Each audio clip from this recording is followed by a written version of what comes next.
El gobierno lanzó Reporta la Burocracia, que es un sitio para denunciar regulaciones, ¿no, Willy?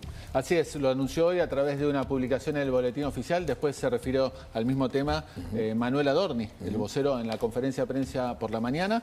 Y realmente, según información que tengo, me dicen que ya se llenó. Ya hubo varios ciudadanos que se mostraron y cargaron ya los datos de grandes trabas burocráticas que aún sobreviven. Con nosotros está Maximiliano Fariña, que es el secretario de Transformación del Estado y Función Pública. ¿Qué tal, Maximiliano? Un gusto, ¿Cómo va? Bien. muchas gracias. Virtualmente el número 2 de Sturzenegger. Podríamos decirlo. Virtualmente, está muy bien. ¿Qué tipo de denuncias hicieron? Mira, ¿Qué recién le comentaba, regulaciones? estamos sorprendidos porque en menos de 6 horas ya recibimos más de 1.200 denuncias.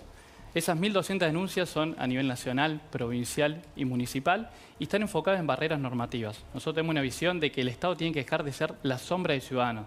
Muchas veces el ciudadano quiere iniciar actividades productivas y se encuentra con un montón de barreras y burocracias. Siempre la pata encima, siempre. Es una máquina de impedir, ¿no? En muchos casos. Exacto, y lo que para nosotros es importante es tener un contacto directo con el ciudadano. Y tuve un ejemplo que nos pasó hace un par de días, recibimos un mail de una persona desempleada que era abogado, quería empezar a hacer trámites para el ANSES, y lo que se encontró es que había un registro de abogados. Exacto. Y solamente las personas que estaban en ese registro podían hacer trámites en nombre de terceros ante el ANSES.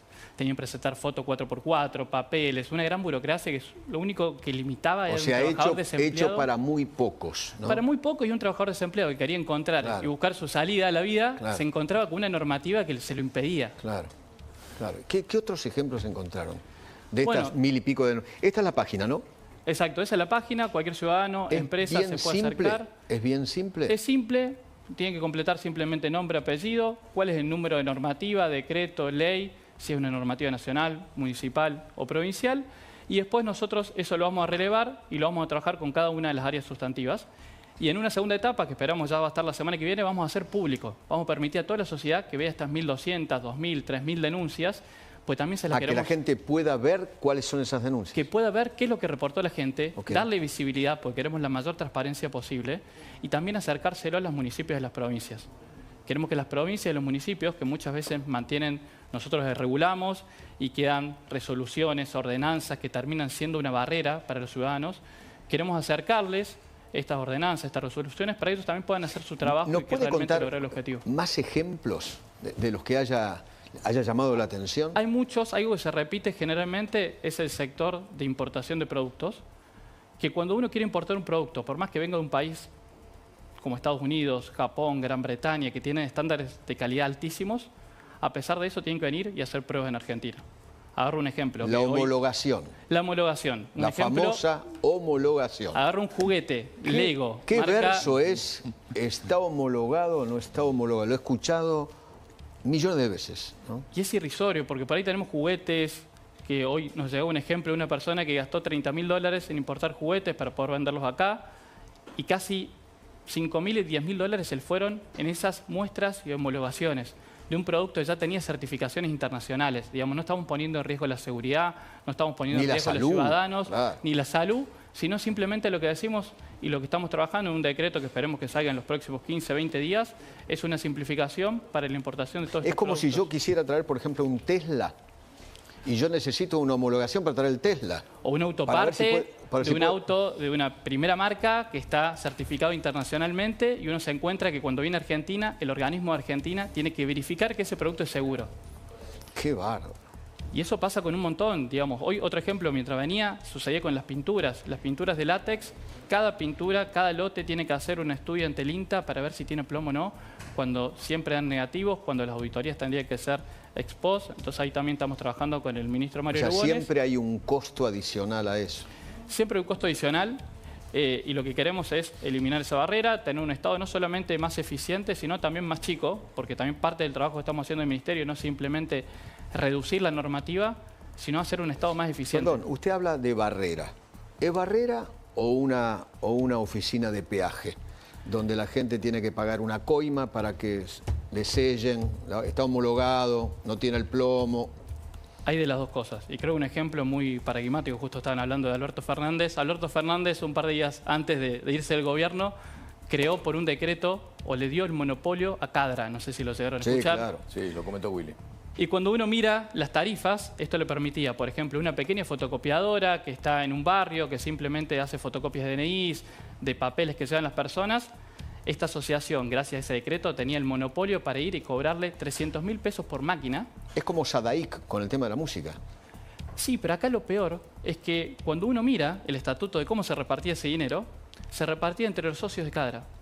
Los socios de Cadra son unos 1.800 entre editores y autores, y en Argentina, en los últimos, creo, 4 o 5 años, se editaron 150.000 libros.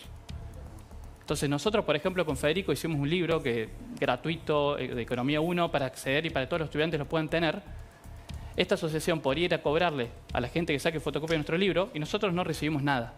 Entonces, era algo que quedaba en un pequeño cúmulo de personas y que era poco transparente, porque hay que defender los derechos de autor, sí, y nosotros estamos a favor de eso. Claro, es más, obvio. estamos comenzando a trabajar una serie de 6-7 decretos que esperemos que puedan salir en diciembre, para darle mucha más transparencia. Pues nosotros queremos proteger a los artistas, pero queremos que el dinero les llegue de forma transparente y que no se pierdan gastos administrativos y que ese dinero... Lo mismo pasa con, se me ocurre ahora, con Sagay. ¿Ustedes vieron lo de Sagay o no? ¿Lo han revisado?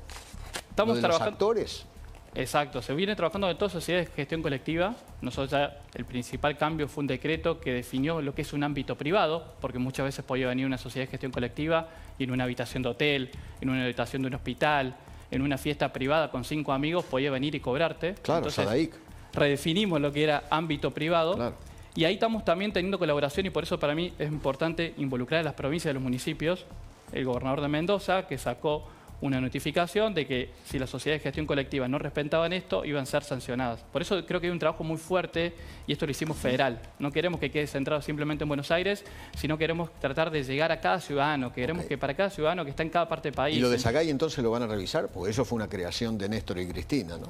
Sí, está dentro del listado de cosas que estamos para revisar. Digo, nosotros tenemos una matriz de trabajo que hoy en día estamos con 150 más o menos decretos en proceso, en revisión, y está dentro de los temas que se están analizando. Son esos famosos 3.000 reformas que piensa o que tiene en la cabeza el presidente. 3.000 y ahora con esto, las 1.200 que estamos sumando hoy de todos los ciudadanos que nos están aportando, que nos están ayudando. ¿Estas las conocían, estas 1.000 y pico o no? Hay algunas que ya estábamos trabajando. El caso de las pinturas fue un ejemplo que leí hoy y ya estamos trabajando de resolución del Ministerio de Salud, que espero que se publique la semana que viene. Otras son nuevas. Por ejemplo, había un productor que lo que comentaba es que cada vez que traía productos alimenticios, tenía que presentar a SENASA una información sobre el pallet y la madera que tenía ese producto, el embalaje, al momento de ingresar, y sin esa autorización no podía liberar la mercadería a aduana.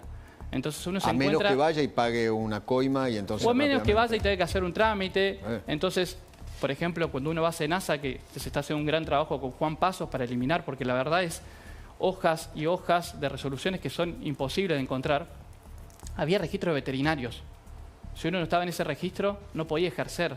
Entonces, en Argentina hay títulos habilitantes. Si una persona rindió, aprobó, hizo mucho esfuerzo en pasar esos exámenes, tiene que poder ejercer un trabajo y no tengo que después pasar un registro que en algunos casos puede ser una coima, pero en muchos casos directamente son simplemente barreras que le implican un costo y que no permiten seguir adelante. Farini, Dale, Pablo. No, solo me pregunto porque hoy cuando veía el portal y demás, pensaba cómo van a hacer o tienen un equipo destinado a leer todas estas cosas que está mandando la gente, porque me imagino que es un volumen muy grande y que también tienen que estar al tanto de qué tomar y qué no.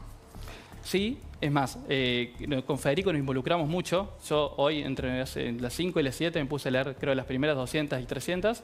Y después lo que ahí tenemos es un equipo que las clasifica y se las deriva a cada uno de los ministros. ¿Cuántas personas tienen trabajando en eso? No somos muchos, son 4 o 5 personas que van a estar enfocadas un poco en este trabajo. Porque después la derivan a los ministros, entonces. La derivamos a los ministros. Claro.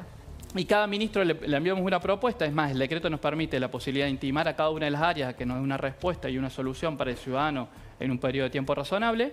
Y a partir de eso nosotros actuamos e impulsamos la normativa que sea necesaria. Maximiliano, ¿la forma de comunicarse siempre tiene que identificarse el ciudadano o puede ser anónima? Para evitar algún... Porque cuando ustedes lo hagan público, en los municipios, en algún lugar, va a decir, mirá quién hizo la denuncia, la hizo... Está buenísimo. En el formulario le preguntamos a la persona si el nombre quiere que sea público o no. Claro, Algunas personas por ahí evitar. quieren visibilizar su acción y permitimos, y alguna persona prefiere que no. y se mantiene la Es que reserva. Es que de esa información. algunos van a pisar algunos callos fuertes, Sí, me claro, parece, por eso, ¿no? Me parece que Pasa ¿no? y digo, y para eso algunos estamos. curros o algunos que tienen algunos curros se les van a terminar, ¿no? Sí, pero es parte, digamos, no tenemos miedo de encarar ese camino. Recién estaban hablando del tema de seguros. Nosotros sacamos un decreto para eliminar, no solamente con Nación Seguros, estaba la obligación de comprar el combustible YPF, estaba la obligación de contratar los ¿Obligación pasajes. de comprar YPF? Sí, el Estado está obligado a comprar el combustible en YPF. El Estado está obligado a comprar todos los pasajes por En aerolíneas aerolíneas. argentinas. Todo eso es anterior al decreto de seguros. Son decretos que fueron secuencialmente. acumulándose a lo largo de la historia. Correcto. Lo mismo con el correo. Estamos obligados Correo argentino. a contratar el correo argentino. Entonces, en esas situaciones, primero, desincentiva la competencia. Porque yo soy un empresario que quiero meterme en el sector de seguros, en el sector de aviación, y tengo un competidor que tiene una ventaja, tiene un monopolio. Y por otro lado, el Estado termina gastando mucho más. Entonces, también nuestro rol en el Ministerio no simplemente... Cuanto haya más proveedores, más bajo va a ser el precio. Exacto. Nosotros tenemos ahí como dos áreas, de regulación y transformación. Y en transformación lo que nosotros buscamos es tener un Estado más chico. Digo, en los 90, el Estado provincial, municipal, es del 30% del PBI. El año pasado fue el 45%. Tenemos 50% más de gasto público en 20 años. Pasamos de 2 millones de trabajadores públicos a 3 millones de trabajadores públicos. Entonces estamos haciendo un trabajo de reorganización de todo el Estado, en donde ya eliminamos más de 200 áreas. Digamos, hay 200 áreas del Estado que se eliminaron, que estaban en estructura y que desaparecieron en estos 8 meses. Perdón, en ese punto, ok, eliminaron la estructura, pero todavía se sigue pagando los salarios de cada uno de los trabajadores de cada una de esas estructuras. No. Cuando ¿Y nosotros dónde vemos, están? reducimos ya desde los últimos 8 meses 30.000 personas la cantidad de empleos públicos. Eso significa que ya no trabajan más, no les trabajan pagan más, están los afuera. indemnizaron. Depende de los tipos de contratación, se hizo lo que corresponde. Ok. Es más o menos el 8, casi el 10% del Estado Nacional fue esa reducción. Por ejemplo, los del Y eso no termina ahora, digo. Los del Inca, los del INADI, por ejemplo. ¿Dónde están? ¿Ya Ahí lo están que- afuera o todavía siguen cobrando? Depende del tipo. Hay personas que tenían contratos que son planta transitoria, que eso sí, están afuera. Afuera. Y los que tienen planta permanente, la ley Bases nos dio una gran herramienta que se llama la disponibilidad. Esto permite que cuando nosotros consideramos que una área tiene un exceso de personal o se elimina un raviol, nos da la facultad de esa cantidad de personas pasarlos a un régimen de disponibilidad. ¿Y qué cobran en ese régimen? Siguen cobrando durante entre 6 y 12 meses un salario y después de eso se los puede despedir. Ok. Entonces, Ah, eso ok. nos permite romper, es una gran herramienta que no se había usado hasta ahora en la historia. Claro, por eso, no. Y que nos permitía romper con este concepto de que los empleos públicos no se podían tocar. Y hay empleos públicos que hacen un gran esfuerzo, pero hay otros que no, y ese es parte de nuestro trabajo de diferenciar y ir área por área revisando eso. Y Maximiliano, uno de los trámites más odiosos para la gente, histórico, es el del registro de automotor. Algo está avanzando, creo, está avanzando el Ministerio de Justicia. Exacto, ahí se está haciendo un ¿Cómo lo trabajo muy fuerte. Si uno mira el DNU 70, ahí ya se comenzaba esta lógica de establecer un registro automotor único. Y lo que se está pasando ahora, el primer creo que examen fue la cédula azul, que vieron que en pocos días ya hubo 200.000, 300.000 descargas. Ahí hubo que hacer un ida y vuelta, ¿no? Cuando se sanciona, cuando se suprime la cédula azul. Claro, fueron y volvieron. Claro, Obviamente porque no somos perfectos, tenemos empezó, lo de posibilidad. empezó con la autorización para escribano. Claro. ¿Cómo tiene previsto la cédula azul en mi Argentina para salir al exterior con el auto? Ahí hay dos, si querés, universos. Para las personas humanas va a estar la cédula azul, se saca por la Argentina y eso es suficiente para poder utilizarla. Después hay un universo que nos han manifestado que nos queda afuera, empresas, Claro, pero ya claro. estamos pensando en una solución, ya sea por una aplicación o algún otro mecanismo, para que las empresas también estén contempladas. Pero el objetivo final es que desaparezcan los registros. Nosotros lo que queremos es que el trámite, que hoy el registro, pase a ser digital, simple y sin presencialidad. No queremos que siga siendo un curro de la política. Eso es nuestro objetivo y hacia eso estamos Y además el haciendo un tema trabajo del muy grande con Julio gestor, Olivarona. era el tema del gestor, ¿no? Sí. De Era todo gestor, eso. de los trámites, de los Y- papeles, de ACARA, de un montón de entidades que había atrás de eso, que la política los utilizaba para hacer gastos oscuros, poco transparentes. Bueno, Acara tenía casi tenía un kiosco importante ahí. Tenía un Es la kiosco importante. Asociación de Concesionarios Claro, de la sí, República sí, correcto. Argentina. Sí, y en ese trabajo se está haciendo un orden, un trabajo de ordenar y sanear eso para que dejen de ser cajas básicamente de la corrupción. Lo mismo que pasaba con esto de los contratos y los monopolios estatales, lo estamos haciendo en cada una de las áreas. Y digo, para volver a esto de la eliminación de ravioles, cuando uno empieza a ver es irrisorio. Por ejemplo, había una Dirección Nacional de Agencia de Viajes, había otra Dirección Nacional de Control de Agencias de Viajes, había otra Dirección de Registro de Agencias de Viajes. Entonces, cuando uno empieza a ver, es inaudito el tamaño que tenía el Estado y no había explicación de las funciones que hacían. Maximiliano, ¿te puedo llevar una pregunta que en su momento hablamos con el ministro Sturzenegger y sé que el ministro Sturzenegger se reunió con Vivian Perrone, madre del dolor? Licencia de conducir, ¿hacia dónde va en la obtención, en la renovación de una licencia de conducir? Porque detrás tenemos la siniestralidad vial grave que tiene Argentina, ¿no? Perfecto, y buenísima la pregunta. Primer punto que salió en varios de los formularios de hoy es pasar a un esquema digitalizado. Muchas veces la habrá pasado, van con la aplicación de Mi Argentina, van con alguna informe digital y el policía no los toma. Entonces, primero vamos a cambiar el decreto reglamentario de la ley de tránsito para dejar en claro que la licencia digital, los seguros y todo lo que tenga en formato en teléfono tiene la misma validez que un producto físico. Pero claro, se terminó. Entonces, es algo totalmente lógico en el siglo XXI y es irracional que todavía no se haya hecho. Obviamente. Y de la misma forma, lo que se está trabajando en esa línea, en lo que es tránsito, por un lado, comenzar con los autos autónomos, empezar a reglamentar lo que son los autos autónomos pensando en el futuro para que puedan empezar a circular en Argentina. También lo que se está comenzando a trabajar, a revisar la licencia de conducir para que sea digital. Entonces, que directamente, si alguien quiere de formato físico, lo pueda pedir, pero que sea digital. Se está trabajando para facilitar la importación y el ingreso de autopartes. Muchas veces, en lo que dice Fede, el mal de Chagas, el CHAS, que era una autorización, una homologación que se le pedía a autopartes validadas por otros países. Entonces, ahí se está haciendo un trabajo muy grande en todo lo que es la revisión de la reglamentación de la ley de tránsito, que es muy compleja, y que yo creo que por ahí en las próximas 2 semanas esperemos tener novedades y poder compartirlas. Impresionante. Gracias, Maximiliano. No, gracias por la haber invitación. venido. Gracias. El número 2 del famoso...